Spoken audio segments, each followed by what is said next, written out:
ఆదిశక్తి అమ్మవారు నుండి 7 స్వరూపాలు ఉద్భవించాయి. వీళ్ళే సప్త మాంత్రికులు. ఈ సప్త మాంత్రికుల్లో ఒకలే వరాహి దేవి. ఈ వరాహి అమ్మవారిని కేవలం రాత్రిపూట మాత్రమే పూజిస్తారు.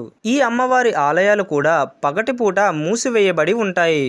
అయితే ఈ వరాహి దేవి ఎలా జన్మించారు, ఎందుకని రాత్రిపూట మాత్రమే పూజిస్తారు, ఈ అమ్మవారి భర్త ఎవరు, ఈ అమ్మవారిని ఎవరు పూజించొచ్చు, ఇలాంటి విషయాలన్నిటితో పాటు వరాహిదేవి పూర్తి చరిత్రను ఈ వీడియోలో చూద్దాం. వీడియో అయితే చాలా ఆసక్తిగా ఉంటుంది, ఎక్కడ స్కిప్ చేయకుండా చూడండి.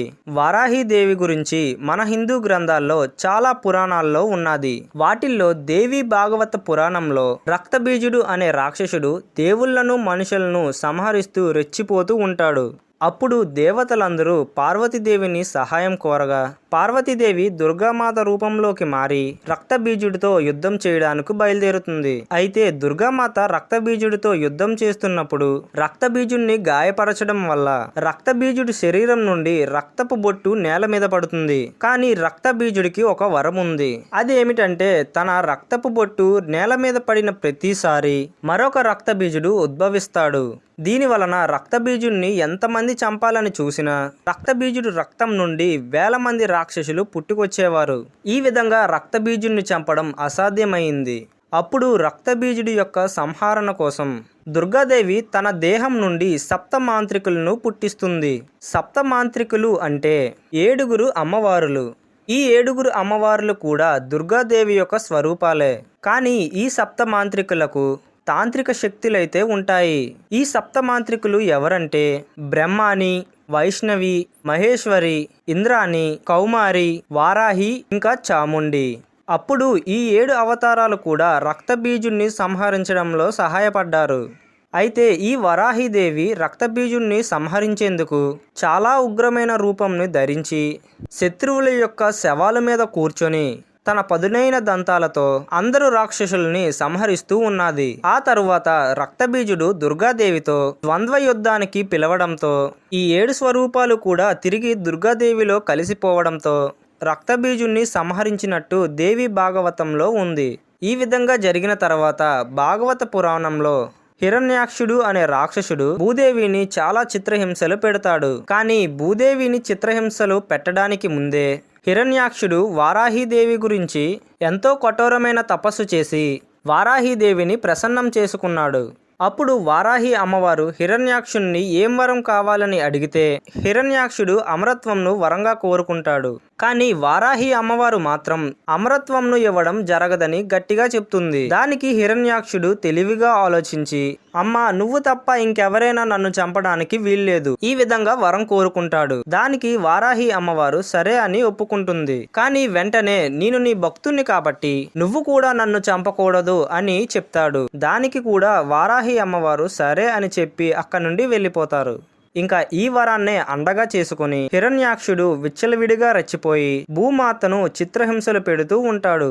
అప్పుడు హిరణ్యాక్షుణ్ణి చంపడం కోసం వారాహిదేవి అమ్మవారు నుండి వరాహస్వామి ఉద్భవిస్తాడు. ఈ విధంగా వారాహి అమ్మవారు నుండి వచ్చిన విష్ణువి అవతారమే వరాహస్వామి. ఇంకా మత్స్య పురాణంలో శివుడి యొక్క చెమట బొట్టుతో అంధకాసురుడు అనే రాక్షసుడు పుడతాడు. అయితే అంధకాసురుడు పెరుగుతూ పెద్దయ్యాక రాక్షసులందరకు అధిపతి అయి దేవతలపై యుద్ధాన్ని మొదలు పెడతాడు. అప్పుడు ఈ అంధకాసురుణ్ణి సంహరించడానికి శివుడు పార్వతీదేవిలో ఉన్న వారాహి అమ్మవారిని స్మరించినట్టు ఈ మత్స్య పురాణంలో ఉంది. ఈ పురాణాలన్నిటితో పాటు వామన పురాణంలో సప్తమాంత్రికులను దుర్గా అమ్మవారు చండికా రూపం నుండి పుట్టించినట్టుగా ఉన్నది. అందులో వారాహి అమ్మవారు మాత్రం చండికా యొక్క వీపు భాగం నుండి పుట్టినట్టుగా రాసి ఉంది. అయితే ఈ గ్రంథాల్లో ప్రతిసారి వారాహి అమ్మవారు వచ్చేది శత్రు వినాశనానికి, అలాగే సేనలకి ఆధిపత్యం వహించడానికి. ఇంకా వారాహి అమ్మవారి భర్త వారాహస్వామి అని చాలా మంది అనుకుంటారు. అది చాలా పెద్ద తప్పు. ఆదిశక్తి స్వరూపమే పార్వతీదేవి. ఎలా అయితే పార్వతీదేవి నుండి ఈ సప్తమాంత్రికులు వచ్చారో అలాగే శివుడు స్వరూపమైన భైరవుడు నుండి అష్టభైరవులు ఉద్భవించారు. ఈ అష్టభైరవులు కూడా అష్టదిక్కులను పాలిస్తూ కాపాడుతూ ఉంటారు. ఈ అష్టభైరవుల్లో ఒకరైన ఉన్మట్ట భైరవ అనే వారాహి అమ్మవారి భర్త. ఇందువలనే వారాహి అమ్మవారి భర్త వరాహస్వామి కాదు, ఉన్మట్ట భైరవుడు.